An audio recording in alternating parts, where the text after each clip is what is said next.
এ প্রবাস আমায় শিখাইছে মা বাস্তবতার চিত্র। প্রবাস আমায় শিখাইছে মা বাস্তবতার চিত্র। কি করে আজ বলে বুঝাই এই প্রবাসীর কষ্ট। কি করে আজ বলে বুঝাই এই প্রবাসীর কষ্ট। খেয়ে না খেয়ে কাজ করে যায় সবাই। খেয়ে না খেয়ে কাজ করে যায় সবাই। কষ্টের মাঝে যখন দেখি পরিবারের হাসি। কষ্টের মাঝে যখন দেখি পরিবারের হাসি।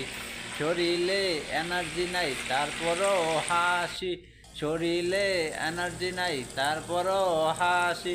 কষ্টগুলো থাকে চাপা প্রবাসীদের আসি। কষ্টগুলো থাকে চাপা প্রবাসীদের আসি। 20% কষ্ট যদি দেখে পরিবার, তারা বলবে প্রবাস নামের জেলখানাটা ছাড়। 20% কষ্ট যদি দেখে পরিবার, তারা বলবে প্রবাস নামের জেলখানাটা ছাড়। এ প্রবাস আমায় শিখাইছে মা বাস্তবতার চিত্র। প্রবাস আমায় শিখাইছে মা না বাস্তবতার ছবি না তুললে না ইয়া করে, ছবি তুলে রাই দাও। বলে বুঝাই এই প্রবাসীর কষ্ট। কি করে আজ বলে বুঝাই এই কি প্রবাসীর আমি কষ্ট। খাই না।